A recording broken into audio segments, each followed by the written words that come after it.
Sidang ujian disertasi Hari Kusumandyoko Lasmono, Dokter Magister Sains.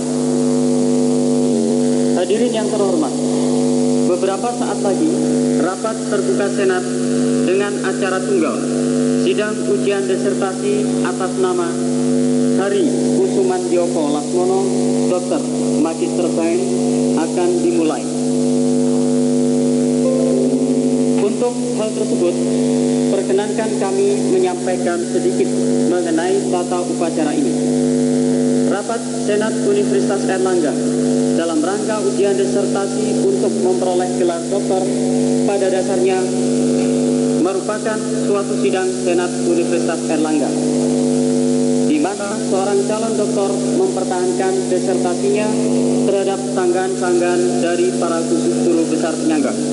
Setelah disertasi tersebut oleh panitia penilai atau penguji disertasi disetujui untuk disidangkan.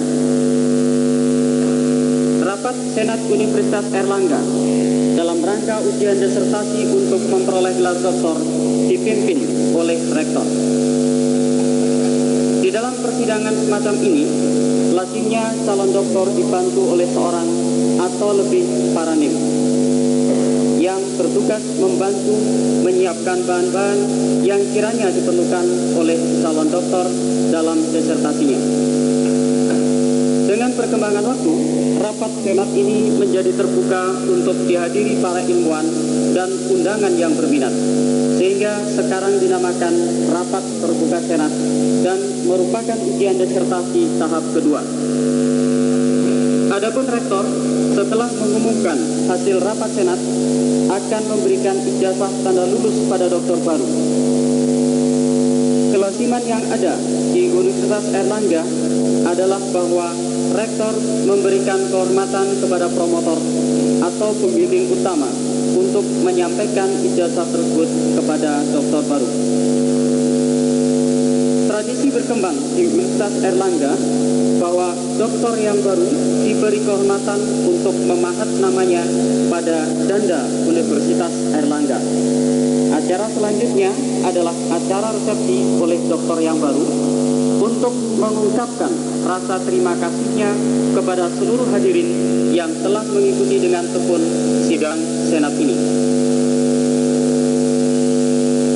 Hadirin yang terhormat, yang bertindak sebagai promotor adalah Profesor Dr.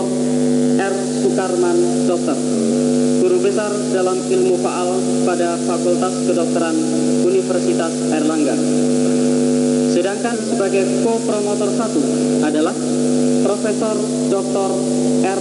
Mulyono Noto Sudirjo, Dokter, Master of Public Health, Guru Besar dalam Ilmu Penyakit Jiwa pada Fakultas Kedokteran Universitas Airlangga. Panitia penilai ujian disertasi yang telah menguji saudara calon doktor dalam ujian akhir tahap 1 dan bersifat tertutup adalah Ketua Profesor W.F. Maramis, Dokter. Anggota 1. Profesor Dr. Lukas Widianto, Dokter. 2. Profesor Dr. R. Sukarman, Dokter. 3. Profesor Dr. Mulyono Noto Sudirjo, Dokter, Master of Public Health.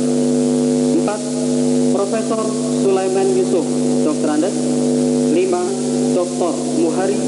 6. Dr. Haji Sarmanu, Magister Sains.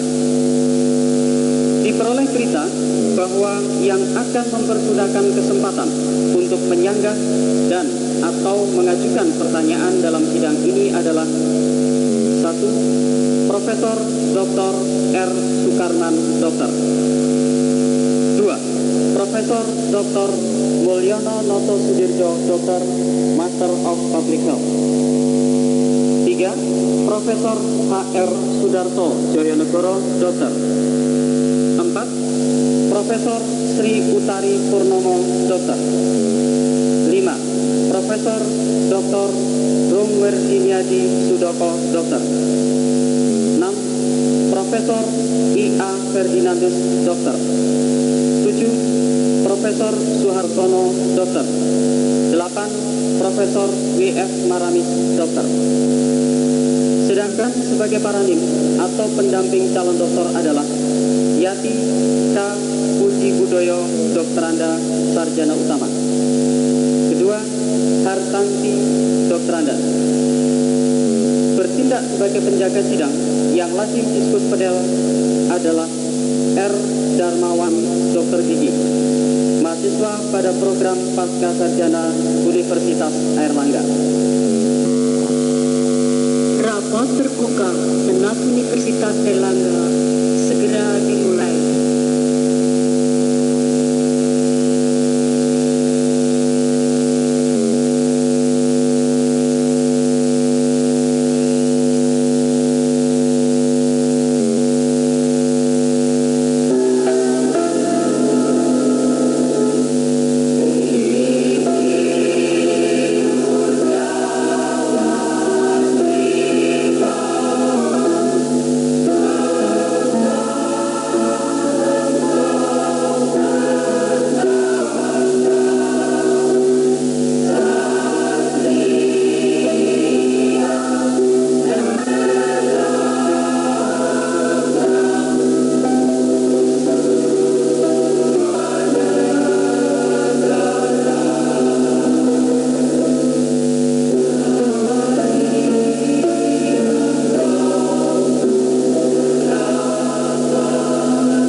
Hadirin dipersilahkan duduk.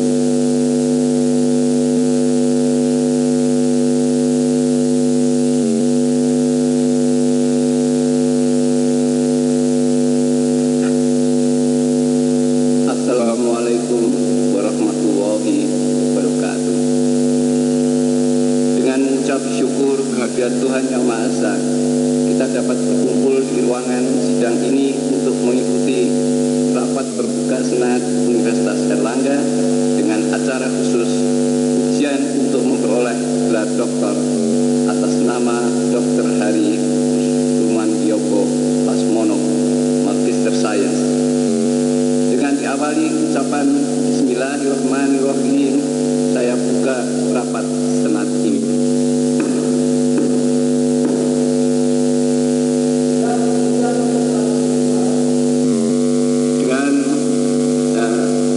Kami mohon Sekretaris Senat untuk membacakan riwayat hidup Promovendes. Nama Hari Lasmono, Dr. MS. Tempat tanggal lahir Lasem 4 April 1940. Agama Kristen. Status keluarga, istri seorang, anak seorang. Jabatan akademik Rektor golongan 4A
yang berlaku pada umumnya, yang kemudian dipadukan dengan surat keputusan Menteri Pendidikan dan Kebudayaan Republik Indonesia tanggal 9 April 1987 nomor 207/1987, maka gelar doktor diberikan kepada calon doktor atau promovendes yang dinyatakan lulus setelah menempuh ujian akhir 2 tahap.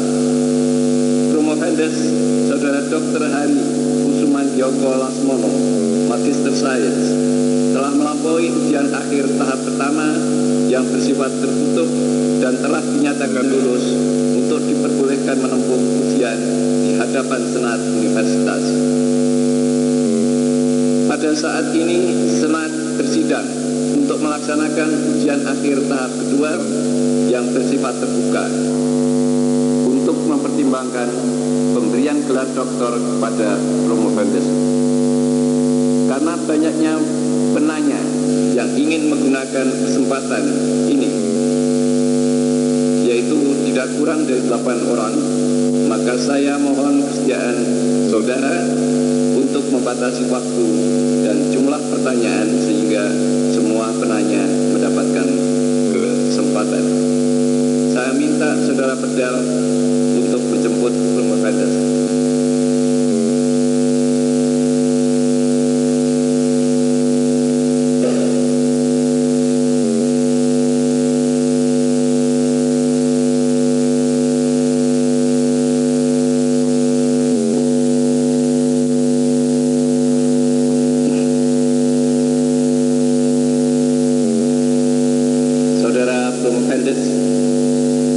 Saya minta saudara datang di hadapan sidang ujian ini dengan maksud agar saudara dapat mempertahankan disertasi saudara. Untuk itu, saudara diminta menjawab pertanyaan baik dari promotor dan co-promotor maupun dari para guru besar yang akan menggunakan kesempatan ini. Hadirin diberikan pula kesempatan untuk mengajukan pertanyaan apabila waktu mengizinkan. Waktu yang disediakan adalah 1 jam. Permulaan dan akhir ujian ini akan ditandai dengan ketukan ganda 3 kali oleh saudara Pedal.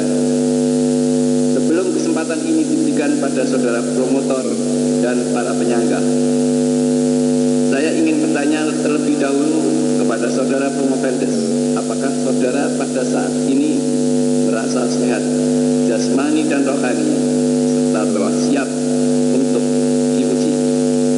Selamat pagi Bapak Direktur, Bapak Profesor Dr. Sutaryadi Apoteker. Puji syukur kehadirat Tuhan yang Maha Pemurah dan Maha Pengasih. Pagi hari ini saya dalam keadaan sehat dari jiwa maupun raga, siap. Terima kasih. Saya minta saudara Pedal untuk memberikan tanda ujian dimulai.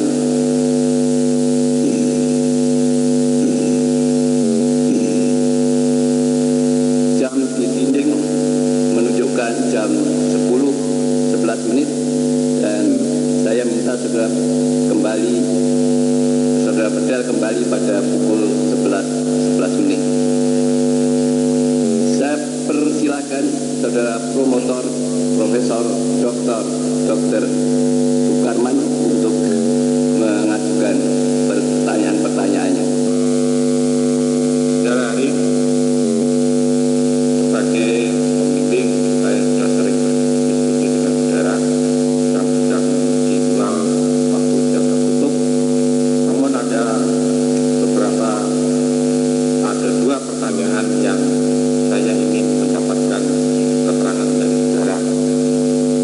Saudara meneliti mengenai learning yang menyangkut memori. Dalam memori ini kita mengenal short term memory maupun long term memory. Dalam long term memory umpamanya kita membedakan antara motorik learning dan cognitive learning. Hal ini umpamanya seorang yang pada waktu kecilnya belajar naik sepeda dan juga belajar mengenai bahasa, maka kalau umpamanya 10-15 tahun kemudian tidak belajar naik sepeda maupun bahasa, maka biasanya kalau disuruh berolahraga naik sepeda lagi biasanya bisa. bahasanya mungkin sudah hilang. Bagaimana saudara dapat menerangkan short-term memory long term memory ini yang menyangkut motorik maupun kognitif dari sudut molekuler? Bapak Profesor Dr. Raden Soekarman yang saya hormati, izin saya memberikan jawaban, coba menjawab pertanyaan Profesor tadi. Tadi disebutkan bahwa ada cognitive learning dan motoric learning. Ini dua hal yang sebetulnya berbeda dan proses terjadinya pun berbeda. Jadi kalau kita membedakan kemudian membandingkan, misalnya saya belajar renang sekarang kemudian 15 tahun lagi, atau saya sekarang belajar suatu syair misalnya lalu ditanyakan 15 tahun lagi, ini sebetulnya mungkin kurang tepat kalau hanya melihat pada hasilnya saja. Mengapa demikian? Karena pada motoric learning itu terjadi sebelumnya ada dua macam sebetulnya. Motoric learning yang continuous dengan yang discrete.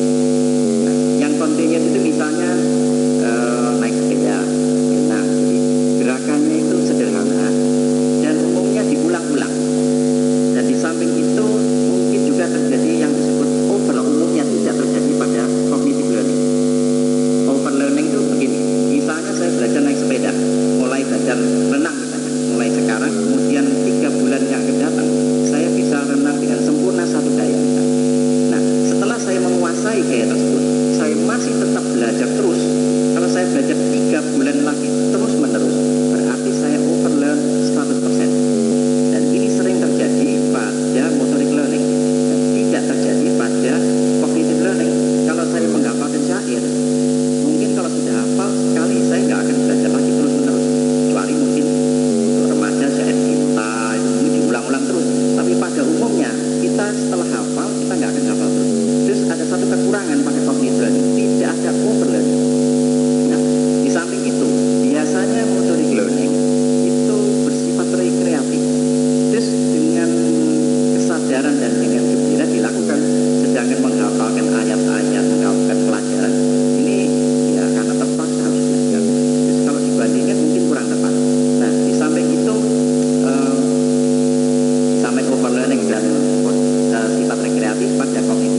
profesi yang harus tahu. Tetapi satu hal yang bisa saya ungkapkan dan pasti adalah bahwa dalam science, the science of psychology, wajib mengetahui dalam hal ilmunya.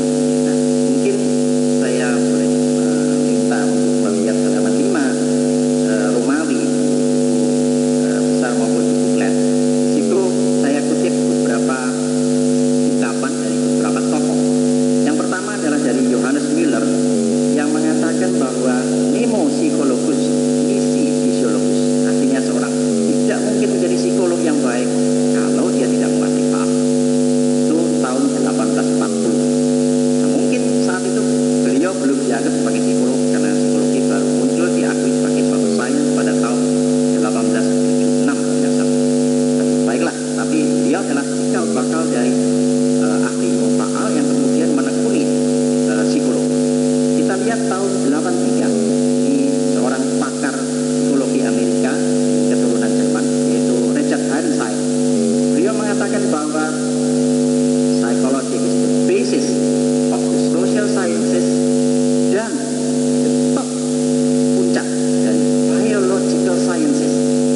Nah, kalau seorang psikolog mengaku sebagai ahli dalam biological sciences, seharusnya sebelum mencapai puncak kan melalui tingkatan di bawah, berarti semua ilmu biologi wajib diketahui. Dan yang mengatakan itu bukan saya tapi seorang pakar psikologi. Itu tahun 83. Tahun 92 kita baca tulisan dari Wayne Whiten, juga seorang pakar psikologi. Beliau lebih lanjut lagi, psychology is science that studies behavior dan physiological and cognitive processes that underlie it.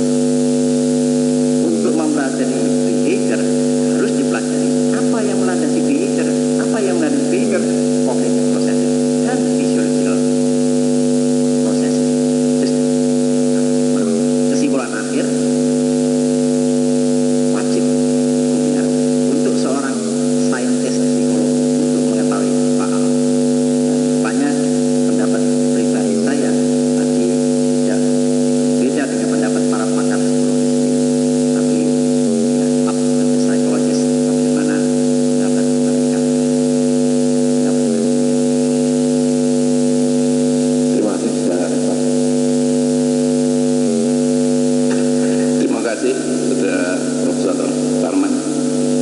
Kami persilakan co-promotor Profesor Dr. Mulyono Noto Sutirjo untuk menyampaikan pertanyaan-pertanyaan. terima kasih saudara ketua, saudara pengurus yang terhormat. Saya ada beberapa pertanyaan dan saya mohon saudara menjawab singkat tapi jelas, mengingat seperti tadi sudah sampaikan oleh saudara ketua bahwa dengan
nggak jadi penyangga. Tahu-tahu sekarang dapat nomor 3. Saudara, mengapa saya tidak jadi penyangga? Karena ternyata saya menghargai penelitian saudara. Mungkin karena promotor saudara adalah rekan saya, sama-sama fisiolog, dan rekan saya yang sukar mandi, sehingga dengan demikian teliti sekali mengenai hal ini. Namun setelah saya baca betul penelitian saudara ini, maka betapa besar saya baca dampak efisiensi dari SEC bagi pengembangan kemampuan kognitif anak-anak Indonesia, terutama yaitu generasi muda ini sebagai modal penting dari sumber daya manusia. Namun, saudara promoventus yang terpelajar, penelitian saudara ini tentunya tidak akan bermanfaat apabila saudara tidak dapat mengaplikasikannya sesuai dengan saran-saran yang saudara inginkan. Saran saudara itu sangat mengena, namun setelah saya baca kok sukar dilaksanakan. Dan diharapkan saudara itu saran ini tidak seperti pada deklarasi yang lain-lain hanya lip service. Perlu adanya upaya langkah-langkah konkret dari saudara untuk memperjuangkannya. Saya katakan demikian karena saya dapat membacakan betapa kendala yang akan ada. Mari kita lihat saran saudara itu. Saran saudara nomor 1 misalnya, saudara katakan di sana, perlu sungguh-sungguh, garis bawahi, dianjurkan agar pada semua formula susu yang hingga saat ini belum mengandung unsur seng disusun kembali komposisinya dengan tepat. Wah, hebat sekali itu. Ya, dan memasukkan unsur seng. Pertanyaan saya coba nanti jawab dengan konkret. Dan ide saudara, bagaimana saudara akan meyakinkan pabrik susu memasukkan unsur seng ke dalam formula? Kalau saya lihat tidak orang ahli pabrik susu yang mendengar yang saudara ini. Yang kedua, agar BKIA disediakan preparaat seng sesuai dengan RDA seiring dengan preparat besi. Ini adalah program pemerintah. Bagaimana dan langkah apa saudara secara konkret, jadi jangan asal ngomong saja, yang meyakinkan Depkes melalui BKIA agar seng di samping besi dapat diberikan kepada ibu hamil. Beri lain-lain saja sukar, besi sukar kok mau ditambah seng yang orang pikirnya kan seng-seng atap seng itu lagi. Yang ketiga lagi, mengenai slogan yang sudah bertahun-tahun berlaku, bagaimana saudara akan merubah atau menyegarkan kembali slogan 4 sehat 5 sempurna. Dan yang paling akhir ini juga yang paling wah ini garis betul saudara itu. Diusulkan agar pihak yang bersedia membangun pabrik bahan pure diet yang tentu akan dapat merangsang penelitian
apa saudara tidak pesimis dengan seng yang baru mau mulai?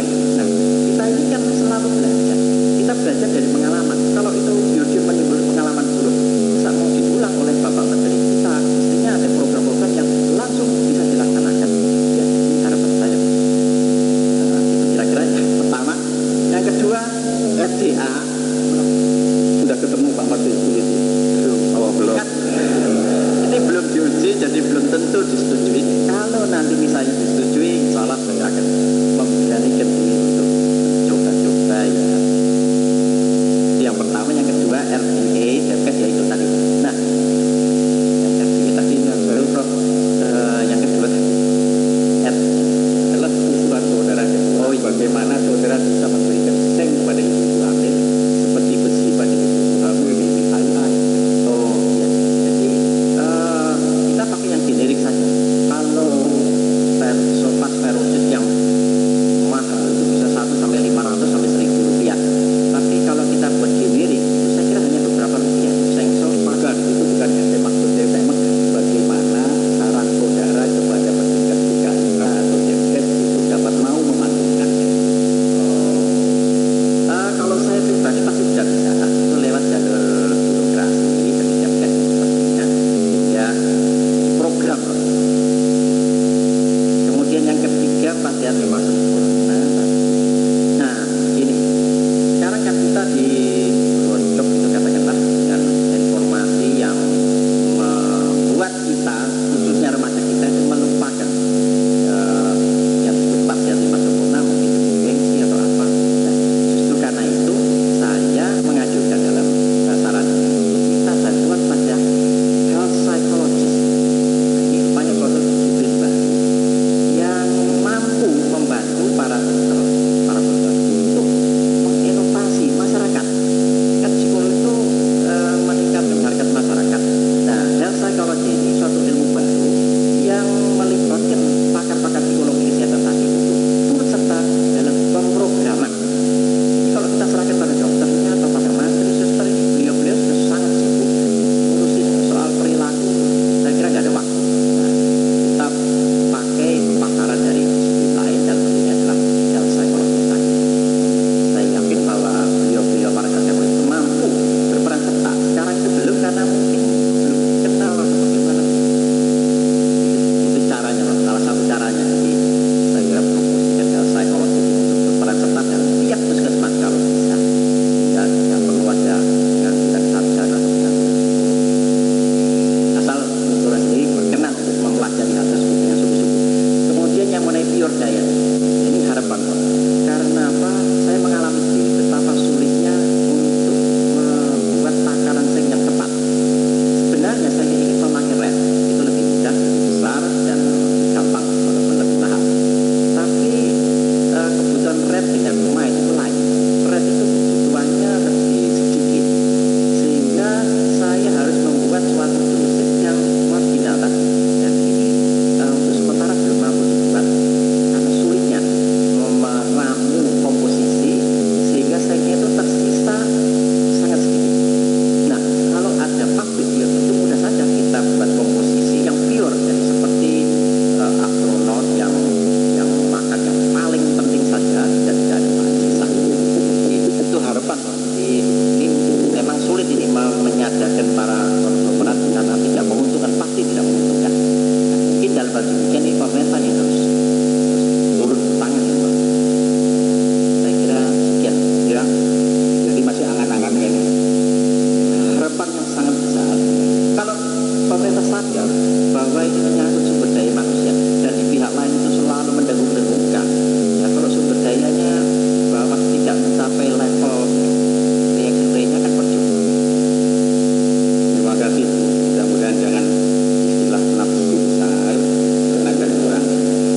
Karena baik psikologis apapun membutuhkan uang untuk dapat melaksanakan. Ya toh?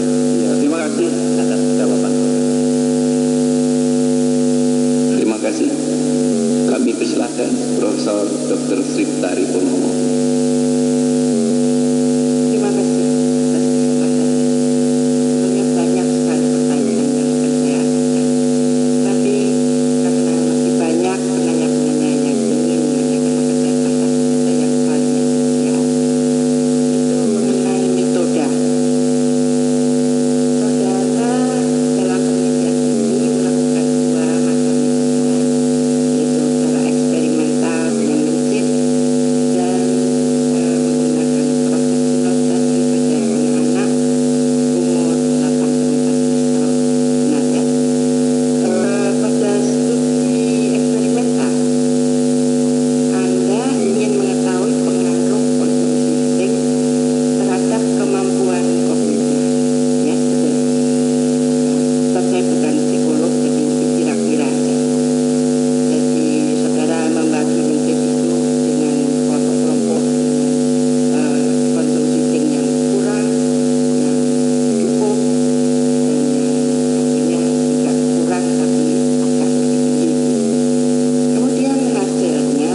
saudara sama sekali tidak meneliti kandungan makanan zinc-nya itu. Yang saudara teliti adalah kandungan zinc dalam rambut yang ternyata memang lebih rendah. Saya kira begitu. Saya kira itu tepat sekali. Cuman gini, kalau saya melihat makanan anak-anak yang tidak ada protein secara nalar, ya, tapi tidak terbukti ya. Saya Itu kira memang itu asumsi kita, tapi saudara tidak membuktikan. Terima Dalam kasih. hipotesis tidak boleh ada asumsi, harus dibuktikan.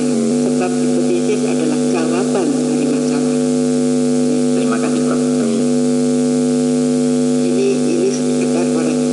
Terima kasih. Lalu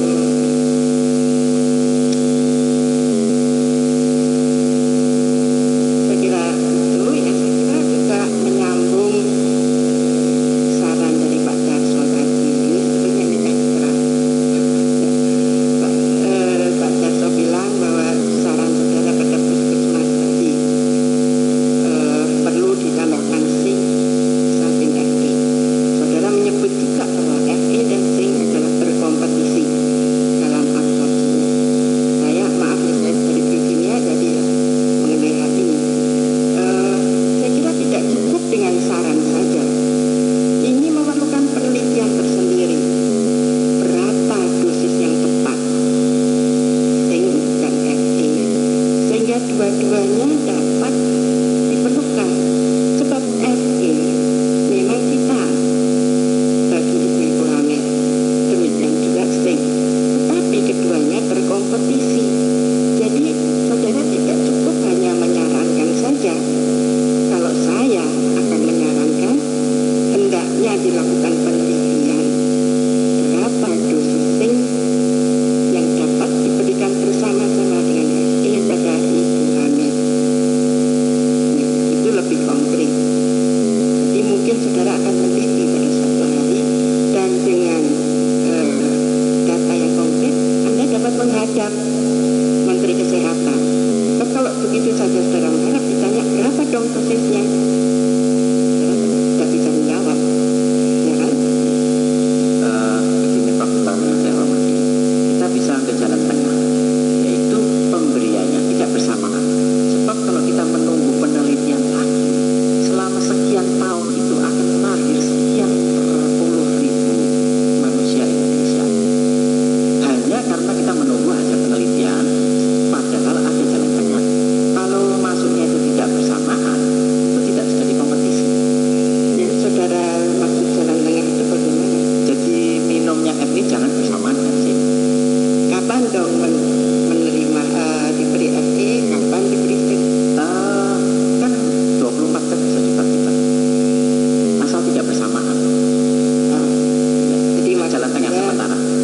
sebulan diberi Fe. Oh tidak, sehari diberi Fe dan zinc, tapi jamnya mungkin jam 6 atau jam 1, jam 12 begitu. Itu jalan tengah. Tentu saja harus dilakukan penelitian lebih lanjut, yang longitudinal dan sebagainya. Sebetulnya ingin saya lakukan, tapi ya karena diambil rambutnya saja, menandatangani import consent itu tinggal sepertiga, apalagi dengan persyaratan. Demikian ya, kalau itu saudara lakukan, saya sangat sakti bahwa kita akan, atau ibu-ibu itu akan mematuhi regim saudara itu. Sebab minum besi saja sudah ogah-ogahan rasanya, karena nggak enak ya. Apalagi jam sekian minum besi, jam sekian minum zinc. Saya kira itu agak repot, dan saya kira keberhasilannya akan sukar dicapai. Itu hanya saran aja. Iya, tapi ya ini non sewu. Justru karena itu saya mengajukan bantuan dari pakarnya. Pakar inilah para psikolog yang mampu mengubah perilaku seseorang. Penting sekali. Mudah-mudahan. Terima kasih atas. Saya kira cukup karena masih Bu Joko sudah kepingin tanya. Terima kasih. Terima kasih. Penanya yang selanjutnya kami persilakan Profesor Dr. Robert Miyadi untuk kami persilakan. Terima kasih Saudara Ketua. Saya tertarik dengan pertanyaan Profesor Sudarso. Jadi saya akan meneruskan dengan hal-hal yang praktis yang saya anggap sederhana. lupakan bahwa kesehatan dan kecerdasan dipengaruhi oleh makanan yang kita konsumsi. Pada saat ini di Indonesia, tumbuh menjamur tempat-tempat makanan yang biasa kita sebut fast food, atau juga ada yang mengatakan sebagai junk food, yang sangat diminati baik oleh anak-anak, remaja maupun orang tua, terutama dari golongan menengah ke atas. Tentunya kita semua prihatin akan keadaan. Dari segi bahan yang dibutuhkan, terutama untuk kecerdasan kita, termasuk seng betina, apakah makanan tersebut memenuhi syarat? Dan apakah saudara dapat memberikan keuntungan ataupun kerugian makanan tersebut dibanding dengan makanan khas Indonesia, yaitu 4 sehat 5 sempurna?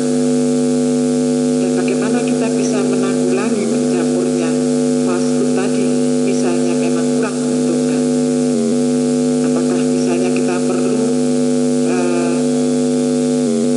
memodifikasi dengan mengolahnya menjadi tempe burger atau tahu burger, apa Indonesian burger? Terima kasih. Profesor Dr. Rum Sudoko yang saya hormati, memang telah banyak dibahas oleh para pakar bahwa apa yang disebut fast food tadi sebenarnya adalah junk food. Namun dalam hal ini memang harus diakui bahwa ada baiknya dalam bahasa. Jadi junk food itu kan banyak daging super bersih. Oke, itu memang benar. Tapi kan selalu harus kita pertimbangkan antara keuntungan dan kerugian. Dan nampaknya kerugiannya amat sangat lebih besar daripada keuntungan. Karena walaupun daging itu mengandung zinc, tetapi fatnya terlalu banyak. Saturated fatty acid-nya terlalu banyak sehingga bisa menimbulkan penyakit jantung koroner dan sebagainya. Nah, di samping itu mungkin pembungkusnya itu kan dibungkus dengan tepung. Nah, tepungnya itu tepung yang halus yang nomor 1, tapi justru tepung yang makin diproses itu kehilangan vitamin, kehilangan mineral, sehingga dapat dikatakan praktis tidak mengandung vitamin mineral lagi termasuk zinc. Ini juga faktor kerugian dari apa yang disebut junk food tadi. Di samping lemaknya banyak, juga kandungan zinc mineral juga banyak. Sehingga demikian maka jauh lebih baik apa yang dianjurkan yaitu 4 sehat 5 sempurna. Nah, soal menjadikan burger, tempe dan sebagainya itu saya sudah pernah melihat juga, yaitu inovasi. Jadi memang perlu para ahli masakan itu membuat bentuk-bentuk yang lebih menarik dan sebagainya. Tapi saya kira itu nomor 2, karena nomor 1-nya justru perilaku. Karena saya amati orang yang ke fast food, restoran dan sebagainya itu lebih banyak dipengaruhi gengsi daripada kebutuhan. Terus sekali lagi masalah perilaku. Nah, disinilah saya sekali lagi mempromosikan psikolog kesehatan tadi untuk berperan mengubah perilaku. Untuk terus terang, anak saya sendiri itu juga senang fast food. Sudah tapi ternyata masih itu mungkin ya kita nggak bisa nyalakan temannya ya, tapi mungkin perannya itu demikian. Sehingga bagi saya itu tadi inovatif baik, membuat macam-macam itu memang tugas dari para pengolah makanan. Tapi yang lebih penting lagi mengubah perilakunya. Nah, untuk itu kalau kita sebagai dokter kurang waktu katanya demikian, ya kita minta bantuan para pakar, para psikolog untuk membuat program-program yang menarik untuk menyaingi iklan-iklan di TV yang terus menggebu-gebu. Tapi sekali lagi itu juga butuh uang memang, dikatakan Prof. Sudarso tadi ya. Nah, ini yang saya nggak bisa. Terima kasih jawabannya. Terima kasih saudara ketua. Terima kasih. Untuk penanya selanjutnya kami persilakan Profesor Dr. Ferdinandus.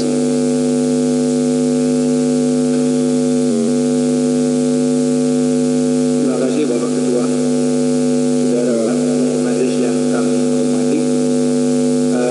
Di halaman 95 dan 96, saudara Profesor menyatakan bahwa kelemahan penelitian ini adalah bahwa metode ini hanya suatu cross sectional study dan juga bahwa tidak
ada. Oh, tidak. Nah ini yang saya ingin menjelaskan dari Anda. Kenapa pada manusia ada anjuran, sedangkan pada kencing tidak? Bagaimana? Dalam hubungan apa itu?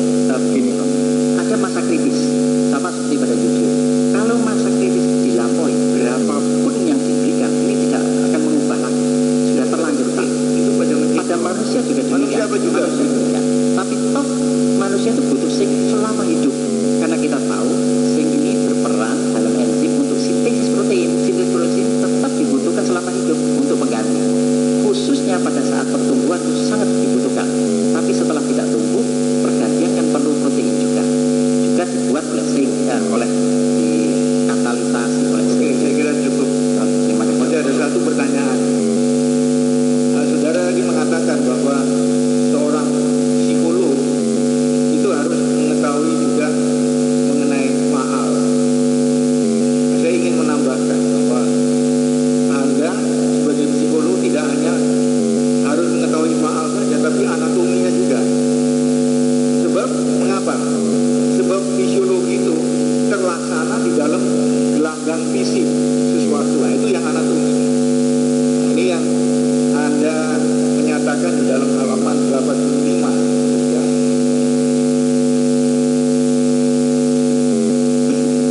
Bahwa bukti-bukti makin banyak bahwa seks memegang peran penting dan menentukan dalam struktur dan fungsi biomembran. Nah, kami ingin menanyakan kepada Anda, apa yang Anda mengetahui mengenai struktur dan fungsi biomembran tersebut? Apakah biomembran ini Anda sebagai dokter pernah lihat di mikroskop sinar suatu inti? Bagaimana? Masih boleh. Sidang ujian yang saya hormati, ternyata waktu ujian sudah habis.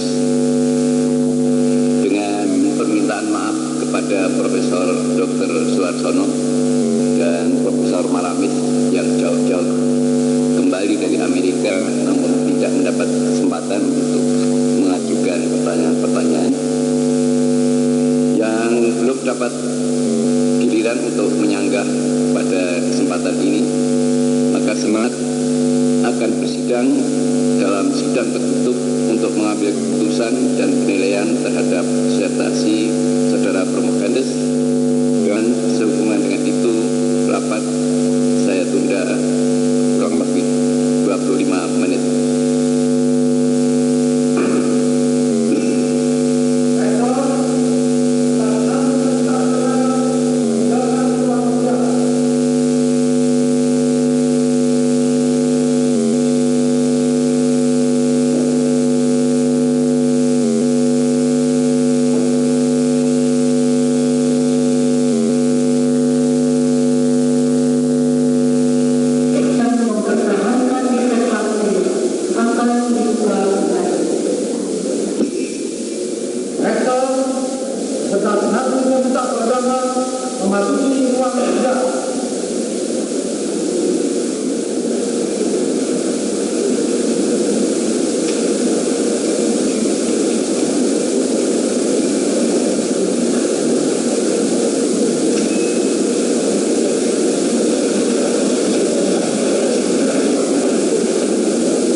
Saudara Promovendes dalam melakukan penelitian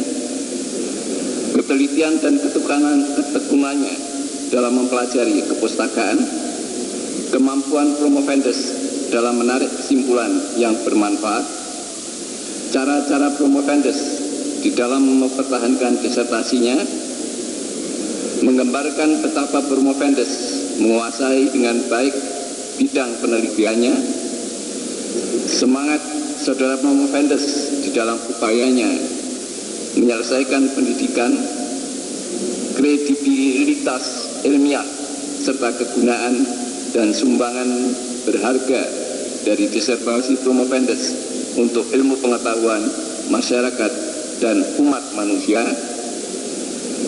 memperhatikan pula penilaian yang telah dilakukan oleh panitia penilai ujian akhir tertutup pada tanggal 31 Agustus 1993 yang diketuai oleh Profesor Dr.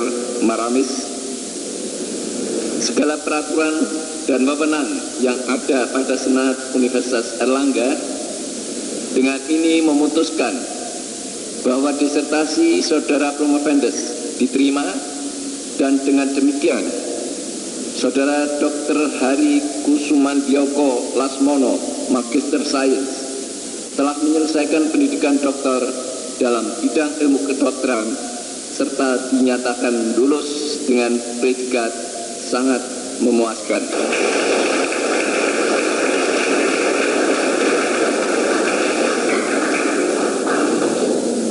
Dan kepadanya diberikan hak untuk memakai gelar doktor dengan hak dan kewajiban serta kehormatan yang menurut hukum melekat pada gelar ini.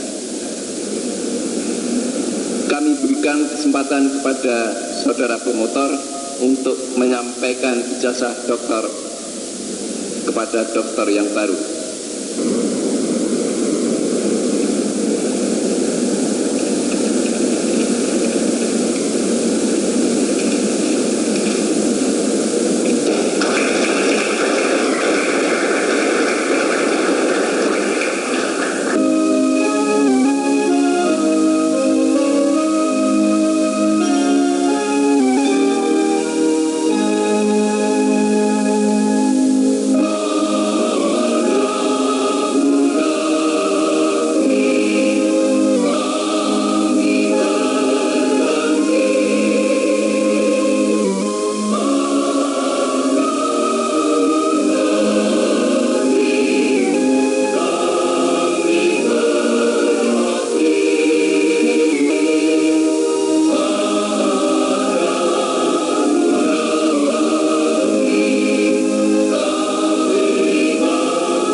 Pembahasan danda oleh Dr.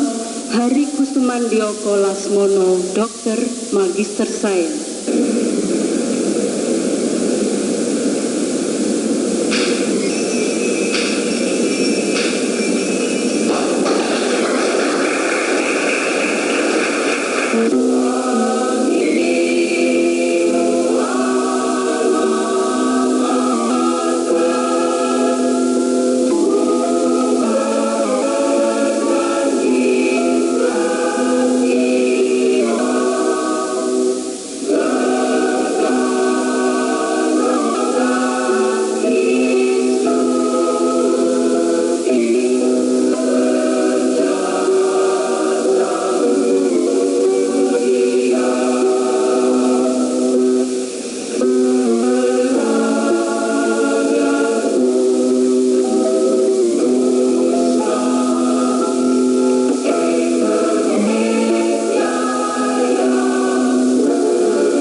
Hadirin dipersilahkan duduk kembali.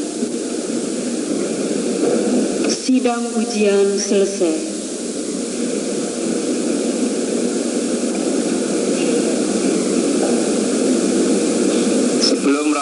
senat ini kami tutup. Kami persilakan saudara promotor untuk memberikan kata-kata sambutan.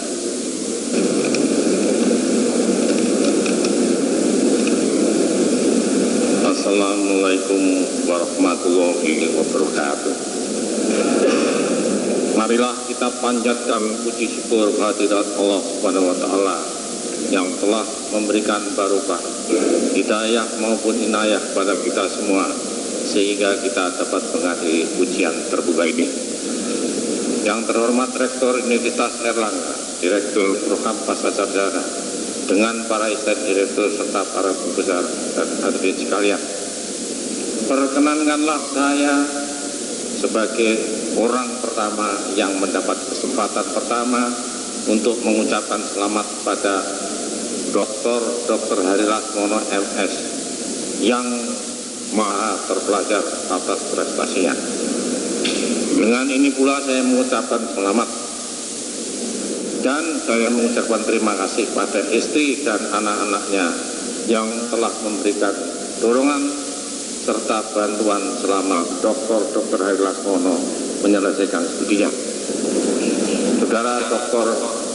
Hari Lasmono, saudara memasuki bidang ilmu yang cukup rumit. Kalau dulu learning tidak begitu luas kajiannya, sekarang menuju ke molekuler. Dalam biochemistry of learning and memory dibahas mengenai DNA, RNA, and protein as numerical molecules. Di samping itu pula dipelajari learning is a modification of synapse. Acetylcholine synapse and human memory sudah tidak asing lagi bagi kita. Namun perlu pula diperhatikan dopamin dan norepinefrin. Jelas kedua hormonin tersebut memegang peranan dalam learning.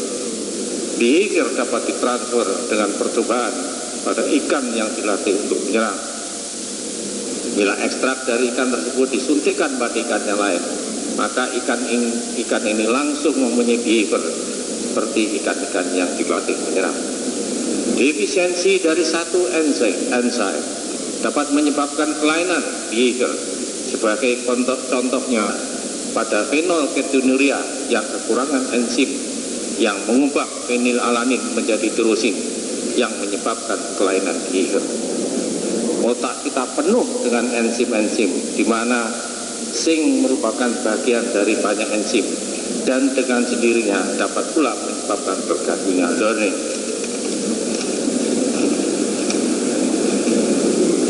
Pembuktian molekuler sangat sulit dan memerlukan alat yang canggih, sehingga untuk sementara hanya dibuktikan dengan MACE. Saya sangat menghargai upaya dan pemikiran saudara mengenai zinc ini. Dengan tercapainya gelar doktor tidak berarti saudara sudah hebat, tetapi pencapaian gelar doktor merupakan modal untuk meneliti lebih canggih serta menyebarkan wawasan keilmuan saudara. Jangan bangga atau terpukau pada predikat yudisium. Yang terpenting ialah apa yang dapat saudara sumbangkan setelah mencapai gelar doktor.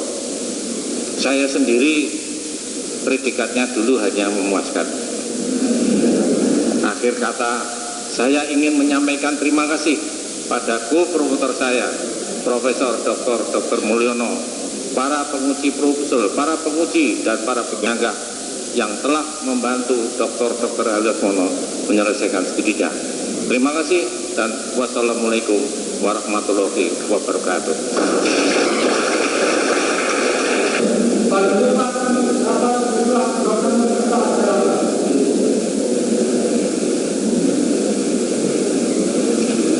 Dengan berkah dan rahmat Tuhan Yang Maha Esa, rapat senat dengan acara khusus ujian untuk memperoleh gelar doktor atas nama Dr. Hari Kusumandioko Lasmono, Magister Sains, telah berlangsung dengan lancar dan baik. Maka dengan diiringi ucapan Alhamdulillahirabbil alamin, rapat senat ini kami nyatakan ditutup.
Erlangga meninggalkan ruang sidang.